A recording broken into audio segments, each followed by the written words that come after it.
வணக்கம் நண்பர்களே, எல்லாரும் எப்படி இருக்கீங்க? நீங்க எல்லாரும் நல்லா இருக்கீன்ற நம்பிக்கையோட நான் இந்த வீடியோவை ஆரம்பிக்கிறேன். இன்னைக்கு நம்ம இந்த வீடியோவில் எந்த புத்தகத்தை பத்தி பார்க்க போறோம் அப்படின்னா, எழுத்தாளர் சுஜாதா அவர்கள் எழுதிய கடவுள் வந்திருந்தார் அப்படின்ற புத்தகத்தை பத்தி தான் பார்க்க போறோம். இந்த புக்கு பார்த்தீங்கன்னா மற்ற கதைகள் மாதிரி இல்லாம நாடக வடிவில் எழுதப்பட்டிருக்கும். இந்த புத்தகம் எதை பத்தி பேசுது அப்படின்னு பார்த்தீங்கன்னா, கடவுள் நம்பிக்கை, அறிவியல், இந்த ரெண்டு விஷயமும் மனிதனுடைய வாழ்க்கையில இன்றியமையாதது. ஏன்னா இந்த ரெண்டு விஷயத்துல ஏதாவது ஒண்ணுத்துக்கு மேல அவன் நம்பிக்கை வச்சுதான் ஆகணும். அந்த நம்பிக்கை ஒரு கட்டத்துல அதீத நம்பிக்கையா மாறும்போது அது மூட நம்பிக்கையா ஆகிறதுக்கு வாய்ப்பு இருக்கு. அப்படி ஒரு மனிதன் மூட நம்பிக்கையில மூழ்கி கிடக்கும் போது அது அவனை ஏதாவது ஒரு விஷயத்துல பலவீனப்படுத்தும். அந்த பலவீனம் இன்னொரு மனிதனுக்கு பலமா மாறும். இந்த விஷயத்தை மையமா வச்சுதான் இந்த நாடகம் எழுதப்பட்டிருக்கு. இது இன்னும் சிம்பிளா சொல்லணும்னா, சாதாரண மனிதனோட ஒரு வாழ்க்கையில அதீத கடவுள் நம்பிக்கை, அதீத அறிவியல் விஞ்ஞானம், இது இரண்டும் சேர்ந்தா என்ன ஆகும் அப்படின்றத பத்தி பேசுறது தான் இந்த நாடகம். நான் எல்லா வீடியோவிலும் சொல்றது போல என்னுடைய நோக்கம் இந்த புத்தகத்தோட கதையை மொத்தமா உங்ககிட்ட சொல்றது கிடையாதுங்க. நான் எப்படி இந்த புக்கை ஃபுல்லா படிச்சனோ அதே போல நீங்களும் இந்த புக்கை படிக்கணும், அதுதான் என்னோட ஆசை. அதுக்காக நான் சொல்ற இந்த புத்தகத்தோடைய ஒரு சின்ன முன்னோட்டம் உங்களுடைய ஆர்வத்தை தூண்டி உங்களையும் என்ன மாதிரி இந்த புத்தகத்தை படிக்க தூண்டும் அப்படின்னு ஒரு நம்பிக்கையோட நான் இந்த வீடியோ ஆரம்பிக்கிறேன். ஓகேங்க, நாம இப்போ இந்த கதைக்குள்ள போலாமா? இந்த கதை எப்படி ஸ்டார்ட் ஆகும்னு பார்த்தீங்கன்னா, இந்த கதையோட கதாநாயகன் இல்ல கோர் பர்சன் எப்படி ஒன்றா சொல்லலாம், இவரை வச்சு தான் அந்த கதை நகரும். இவருக்கு ஒரு 55 வயது பூர்த்தி ஆகுது. அவருடைய வேலையில கடைசி நாள், ரிட்டையர்மெண்ட் ஆகி அவர் வீட்டுக்கு வராரு. அவருக்கு ஃபேர்வெல் பார்ட்டி கொடுத்து அனுப்புறாங்க. இவருக்கு பார்த்தீங்கன்னா அவர் வீட்டில் அவருடைய ஒய்ஃப், அவருடைய மகள், அவங்க மகள் காலேஜ் முடிச்சுட்டு ஒர்க் போயிட்டு இருக்காங்க. இதுதான் இவர் ஃபேமிலி, மொத்தம் 3 பேர் தான். இவங்க வீட்டோட ஃபர்ஸ்ட் ஃப்ளோரை ஒரு இளைஞனுக்கு வாடகை விட்டுருக்காங்க. அவனும் அவங்க வீட்டில் தான் தங்கியிருக்கான். ஃபர்ஸ்ட் ஃப்ளோரில் அந்த பையன் வாடகை இருக்கான் பார்த்தீங்களா, அந்த பையனுக்கு ஹவுஸ் ஓனரோட பொண்ணு மேலே ஒரு ஒன் சைட் லவ், ஒருதலை காதல். இது அந்த பொண்ணுக்கும் தெரியும், ஆனால் அந்த பொண்ணு இவனை கண்டுக்காது. இதுதான் அந்த ஃபேமிலி செட்டப். ஸோ இந்த கதை ஃபுல்லாக பார்த்தீங்கன்னா இந்த வீட்டுக்குள்ள தான் நடக்கும் அதிகபட்சம். நம்ம கதையின் நாயகன் இருக்காரு பார்த்தீங்களா, அவர் பேரு சுந்தரம். அவர் நல்ல விதமாக தன்னுடைய சர்வீஸை முடிச்சுட்டு ரிட்டையர்மெண்ட் ஆகிட்டு வீட்டுக்கு வந்துட்டாருன்ற காரணத்துக்காக கடவுளுக்கு நன்றி செலுத்தும் விதமாக ஒரு 2 days ட்ரிப்பா அவருடைய ஒய்ஃபும் அவருடைய டாட்டர், அவருடைய மகளும் ஒரு கோவில் ட்ரிப்புக்கு போறாங்க. அந்த 2 நாள் இவர் வீட்டில் தனியாக தான் இருக்காரு. இப்போ அவர் வீட்டில் தனியாக இருக்கிற அந்த ராத்திரி அவங்க வீட்டு பக்கத்தில் ஒரு ஸ்பேஸ் ஷிப் வந்திருக்கு. அந்த ஸ்பேஸ் ஷிப்ல இருந்து ஒரு ரோபோட் இறங்கி அவங்க வீட்டுக்குள்ள வருது ராத்திரி டைம்ல. அதை வேற யாரும் கவனிக்கல. அந்த ரோபோட் இறங்கி வந்த பிறகு அந்த ஸ்பேஸ் ஷிப் காணாம போயிடுது. அந்த ரோபோட் நேரடியா வீட்டுக்குள்ள சுந்தரத்தை பார்த்து பேச ஆரம்பிக்குது. சுந்தரம் ஷாக் ஆகி போறாரு. ஏன்னா ஒரு ரோபோட் அவருடைய வீட்டுக்குள்ள அவர் முன்னாடி நின்று பேசிட்டு இருக்கு. அந்த ரோபோட் என்ன சொல்லுது அப்படின்னு பாத்தீங்கன்னா, நான் ஃபியூச்சர்ல இருந்து வரேன், எனக்கு ஒரு அசைன்மெண்ட் கொடுத்துருக்காங்க, நான் இந்த காலகட்டத்தில் இந்த வீட்டில் தங்கியிருந்து இங்க ஒரு சில விஷயத்தெல்லாம் கத்துக்க வேண்டியது இருக்குது என்னோட ஃபியூச்சர் ப்ராஜெக்டுக்காக, அதனால கொஞ்ச நாளைக்கு நான் இங்க தான் இருப்பேன் அப்படின்னு அந்த ரோபோட் அவர்கிட்ட சொல்லுது. யார்கிட்ட? சுந்தரகிட்ட சொல்லுது. சுந்தரத்துக்கு இதெல்லாம் நம்பவே முடியல. பட் இருந்தாலும் ஒரு மாதிரி பயம் கலந்த மிரட்சியோட அந்த ரோபோட் சொல்றதெல்லாம் இவர் சரி சரி கேட்டுட்டு இருக்காரு. அப்புறம் அந்த ரோபோட் சொல்லுது, நான் இருக்க போற இந்த கொஞ்ச காலத்துல நான் உங்க கண்ணுக்கு மட்டும்தான் தெரிவேன், என்னுடைய வாய்ஸும் உங்க காதுக்கு மட்டும்தான் கேட்கும் அப்படின்னு சொல்லி அந்த ரோபோட் போய் வேற ஒரு ரூம்ல உட்காந்து அதோடைய ப்ராஜெக்ட் வேலையை பண்ண ஆரம்பிக்குது. கொஞ்ச நேரத்துல சுந்தரத்துக்கு தூக்கம் வருது. அவர் போய் தூங்கிடுறாரு. காலைல எந்திரிச்சு பார்க்கும்போது தான் அவர் நினைக்கிறாரு, ராத்திரி நல்ல கனவு, ஏதோ ரோபோட் என்கிட்ட பேசுற மாதிரி இருக்குன்னு சொல்லிட்டு அவர் நினைச்சிட்டு இருக்காரு.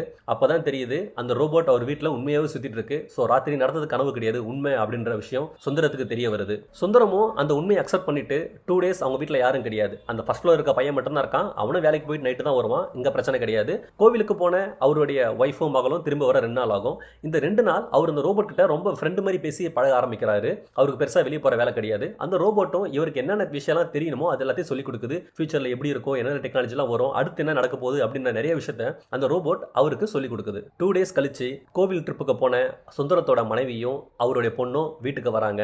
இவர் தனியா பேசிட்டு இருக்கிறத அவங்க பாத்துறாங்க. அதாவது இவர் தனியா பேசல, அந்த ரோபோட் கிட்ட தான் பேசிட்டு இருக்காரு. பட் அந்த ரோபோட் சொன்ன மாதிரி அந்த ரோபோட் சுந்தரம் கண்ணுக்கு மட்டும் தான் தெரியும், அவர் காதுக்கு மட்டும் தான் அதோட வாய்ஸ் கேட்கும். சோ இவங்க பார்க்கும்போது அவர் தனியா பேசிட்டு இருக்க மாதிரி தெரியுது. இவங்க வெளியிலிருந்தே எட்டி பார்த்துட்டு உடனே அவங்க 2 பேரும் வீட்டுக்குள்ள ஓடி சுந்தரத்தை கட்டி பிடிச்சி அழறாங்க. உங்களுக்கு என்னங்க ஆச்சு, 2 நாள் தான் உங்களை விட்டு போனோம், ஏன் இப்படி தனியா பேசிக்கிறீங்க, ஏதாவது பிரச்சனையா சொல்லுங்க அப்படின்னு மனைவியும் மகளும் அழுது புலம்புறாங்க.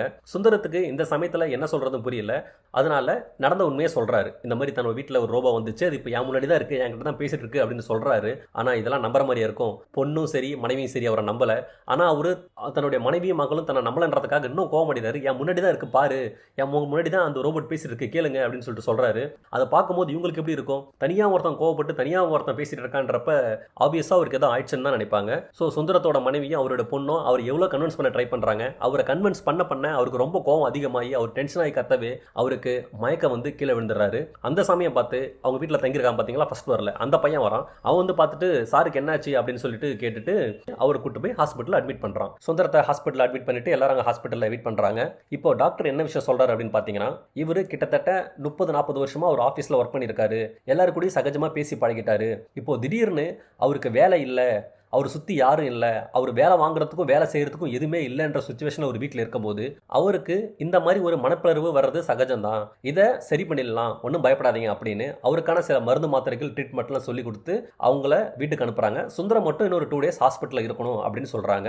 அவரை கூட இருந்து பார்த்துக்க போகிறது அவங்க வீட்டில் வாடகைக்கு தங்கியிருக்க அந்த பையன். ஸோ அவன் இப்போ சுந்தரத்துக்கிட்ட போயிட்டு என்ன நடந்தது அப்படின்னு சொல்லிட்டு கேட்குறான். சுந்தரம் சொல்கிறாரு, ஆனால் அந்த பையன் நம்பலை. ஆனாலும் இவனால் நம்பவும் இருக்க முடியல, ஏன்னா சுந்தரம் பொய் சொல்கிற ஆள் கிடையாது. சுந்தரம் ரொம்ப ஆணித்தரமா அடிச்சு சொன்னதால சரி இந்த விஷயம் நடந்திருக்கு நான் நம்புறேன், ஆனா வெளியே இருக்கவங்க யாரும் உங்களை நம்ப மாட்டாங்க, அதுக்காக அந்த ரோபோவை என் முன்னாடி வந்து நிக்க சொல்லுங்க அப்படின்னு சொல்லிட்டு சொல்றான். ஆனா ரோபோ அவன் முன்னாடி வந்து நிக்கல, ஆனா அவன் நம்புற மாதிரி அவன் முன்னாடி வந்து கண்மறைவா நின்று சில விஷயங்களை செஞ்சு காட்டுது. ஸோ அந்த பையன் நம்புறான், கண்டிப்பா சுந்தரம் கூட ஒரு ரோபோட் இருக்குது, அந்த ரோபோட் கிட்ட தான் சுந்தரம் பேசிட்டு இருக்காரு, அதுதான் இவ்வளோ குழப்பத்துக்கு காரணம் அப்படின்ற விஷயம் அந்த பையன் புரிஞ்சுக்கிறான். ஹாஸ்பிட்டலில் 2 days ரெஸ்ட் எடுத்த பிறகு ட்ரீட்மெண்ட் முடிஞ்சு சுந்தரம் வீட்டுக்கு வராரு. அந்த பையன் தான் அவரை வீட்டுக்கு கூட்டு வரான். வீட்டுக்கு வந்த பிறகு என்ன ஆகுதுன்னா, அந்த ரோபோட் அதோட ப்ராஜெக்ட் சம்பந்தமா நிறைய விஷயத்த சுந்தரத்துக்கிட்ட கேட்டு தெரிஞ்சுக்குது. அதாவது இந்த காலத்தில் ப்ரெசென்ட்ல இருக்க நிறைய விஷயத்தை பற்றி அது கேட்டு தெரிஞ்சுக்குது. அதனால மறுபடியும் சுந்தரம் ரோபோட் கிட்ட நிறைய நேரம் பேசுகிற மாதிரி சுச்சுவேஷன் அமையுது. இதை அவங்களோட ஃபேமிலிஸ் பார்க்குறாங்க, அவருக்கு பைத்தியம் பிடிச்சிருச்சு அப்படின்னு நம்புறாங்க. ஏன்னா ஆப்வியஸாக அந்த கட்டத்தில் யாராக இருந்தாலும் அப்படி தான் நம்புவாங்க. இந்த விஷயம் அந்த ஊர் ஃபுல்லாக தெரிய வருது, எல்லாருமே நம்ப ஆரம்பிச்சிடுறாங்க. ஏன்னா ஆல்ரெடி அவர் மென்டல் ஹாஸ்பிட்டல் போயிட்டு வந்திருக்காரு, போயிட்டு வந்தும் இந்த மாதிரி தனியாக பேசுறாரு, தனியாக சிரிக்கிறாரு அப்படின்றப்ப ஊர் ஃபுல்லாக விஷயம் பரவுது. இந்த விஷயம் சுந்தரத்துக்கு ரொம்ப கவலை அளிக்குது. ஏன்னா அவர் சொல்றதை அவங்க குடும்பத்தாரே யாரும் நம்பல. இப்போ ஊரில் மட்டும் சொல்லி என்ன புரிவிக்க முடியும், கன்ஃபார்ம் எல்லாரும் சேர்ந்து நமக்கு பைத்தியக்கார பட்டம் கட்டிட்டாங்கன்றத அவர் ஒத்துக்க ஆரம்பிக்கிறார். ஆனால் இந்த விஷயம் அந்த மேல் வீட்டு பையனுக்கு கவலை அளிக்குது.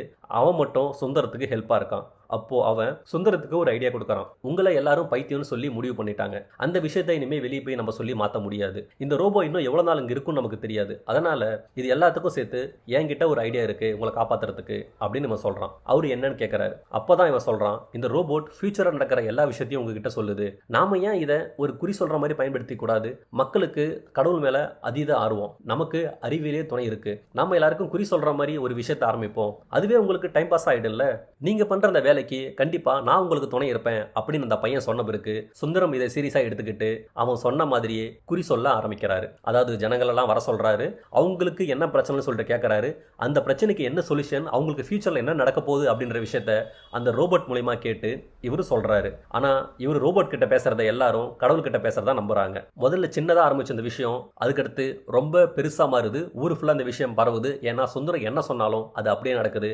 யாரெல்லாம் பிரச்சனைன்னு வராங்களோ அவங்க எல்லாருக்கும் பிரச்சனை நிவர்த்தி ஆகி போகுது. இது எல்லாத்துக்கும் சுந்தரத்துக்கு ஹெல்ப் பண்றது அந்த ரோபோட் கூடவே சேர்ந்து சுந்தரத்துக்கு ஹெல்ப் பண்றது அந்த மாடி வீட்டில் தங்கியிருக்க பையன். இவங்க 2 பேரும் சேர்ந்து தான் ஜனங்களை ஏமாத்த ஆரம்பிக்கிறாங்க. அதாவது அந்த ரோபோட்க்கு என்ன விஷயம் சொல்லணும், என்ன விஷயம் நடக்க போது மட்டும்தான் தெரியும். ஆனா ஜனங்களை ஏமாத்துற மாதிரி அதை எப்படி கன்வே பண்ணுன்ற விஷயம் அந்த பையனுக்கு தான் தெரியும். அவன் தான் அதை சுந்தரத்துக்கு சொல்லி கொடுக்க, சுந்தரம் சாமியார் வேஷத்தில் அதை சொல்ல எல்லாரும் நம்ப ஆரம்பிக்கிறாங்க. எல்லாருக்கும் நல்லது நடக்குது. எல்லாரும் பணத்தை கொண்டு வந்து சுந்தரத்துக்கிட்ட கொட்டுன்னு கொட்டுறாங்க. சுந்தரம் விரைவிலேயே அந்த ஏரியாவில் மிகப்பெரிய பணக்காரரா, எல்லாருக்கும் தெரிஞ்ச ஒரு மனுஷரா, மிகப்பெரிய சாமியாரா மாறுறாரு. அதுக்கப்புறம் சுந்தரத்தோட ரேஞ்சே எங்கே போயிடுச்சு. எந்த வாயிலாம் சுந்தரத்தை பைத்தியக்காரன்னு சொல்லிச்சோ அதே வாயிலாம் இப்ப சுந்தரத்தை குறி சொல்றவர், ஐயர், சாமியார், ஏன் ஒரு கட்டத்துக்கு மேலே போய் சாமினே சொல்ல ஆரம்பிச்சிட்டாங்க. சுந்தரம் இப்போ ஊர் அறிஞ்ச ஒரு மிகப்பெரிய சாமியாராக மாறிட்டாரு. அவருடைய வீடே இப்போ ஒரு பெரிய மடமாக மாறுது. அவருடைய மடத்தில் தினம் தினம் மக்கள் கூட்டம் அலைமோதுது. அது மட்டும் இல்லாமல் மக்கள்கள் எல்லாம் கால் கடுக்க வரிசையில் காத்திருந்து அவரை பார்க்கறதுக்கு தயாராக இருந்தாங்க. சுந்தரத்தோட மனைவியும் அவருடைய பொண்ணும் நிஜமாவே தன்னுடைய அப்பாவுக்கு சாமியோட அருள் கிடைச்சிருக்கு, அவர் நிஜமாவே சாமியாக மாறிட்டாரு அப்படின்றத மனப்பூர்வமாக நம்ப ஆரம்பிக்கிறாங்க. ஏன்னா அவங்க 2 பேருக்கும் கடவுள் நம்பிக்கை அதீதமாக இருந்தது. அந்த ஊர் மக்கள் மாதிரியே. எல்லாம் நல்லா போயிட்டு இருக்க இந்த சமயத்தில் அந்த ரோபோட் இளைஞன் ஒரு நாள் சுந்தரத்துக்கிட்ட வந்து சொல்கிறான், என்னுடைய அசைன்மெண்ட் முடிஞ்சிடுச்சு, நான் இப்போ என்னுடைய உலகத்துக்கு திரும்ப போகணும் அப்படின்னு சொல்கிறான். சுந்தரத்துக்கு தூக்கி வாரி போடுது. ஏன்னா எங்கே இருந்த சுந்தரத்தோட வாழ்க்கை இப்போ எங்கேயே வந்து நின்று இருக்கு, எல்லாமே நல்லா இருக்கு. ஆனால் இந்த ரோபோட் மட்டும் இல்லைனா அடுத்து என்ன நடக்க போகுதுன்னு அந்த விஷயம் சுந்தரத்துக்கு தெரியாது.